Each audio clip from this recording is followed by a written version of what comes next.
Dale from Castle Exhaust. I'm the tuner here at Castle Hill Exhaust, and this is our VT race car.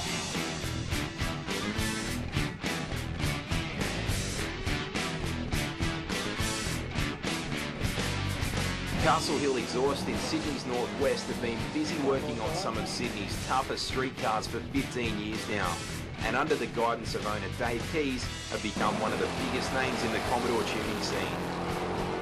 They've built some serious street cars themselves before, but when it came to racing, their powerful engines were always undermined by the road-going car in which they were installed, which is why Dave, along with CHE's tuner Dale Hellier, decided to build a proper track car. I decided to build it because it had the engine in the street car and it was getting a little bit out of control with the amount of power it was making. So, yeah, me and Dave sat down one night and decided to find a VT to put the engine and everything in, and that's how it come along.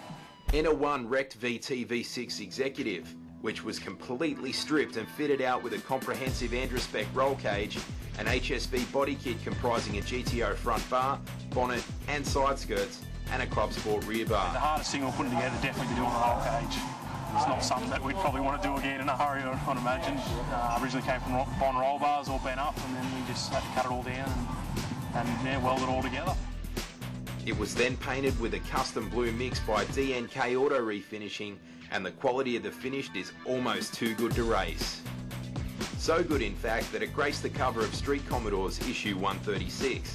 The most amazing thing is that it all came together in only 6 weeks from start to finish, which is incredible considering the result. The motor's just a basic 346 alloy block with a set of scat rods, probe pistons, a set of heads from CD heads. It's got a GDS camshaft and a set of ARP head studs. The engine is a wild LS1, which was originally at home between the strut towers of Dale's VY-SS Ute. It features probe forged pistons and scat rods on a factory crank. The heads were modified by CD heads, and on top sits an LS Super Spider manifold from the USA. The real power is made by the custom twin turbo setup, which was built and installed by the CHE team.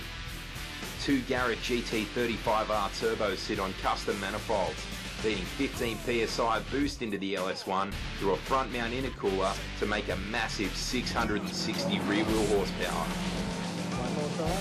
Backing up this brutish engine is a trans-brake equipped 2-speed power glide built by Craig's Automatics with a 5,800 RPM Dominator stall converter and feeding to the spooled rear differential.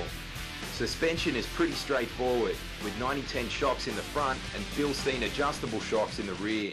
Springs all-rounder FE2 spec, which shows that you don't need masses of high-dollar parts to get a late model Commodore to squat. Inside is race spec, with a single Kirky race seat sharing space with a B&M shifter, RPM steering wheel and sheet metal gauge binnacle. Sheet metal also features on the door trims, with the battery sitting where the passenger seat once was. Everything else is gone. When you're racing down the quarter, you don't want any extra weight slowing you down.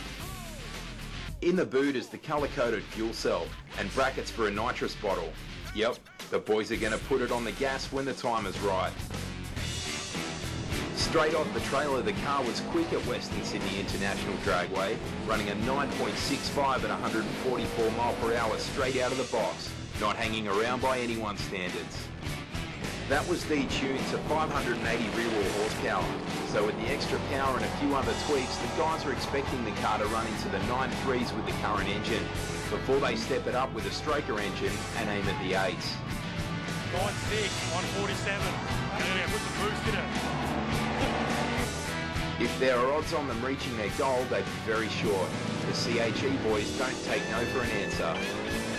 Keep your eyes on the magazine for updates on the car and its progress at the track in coming issues.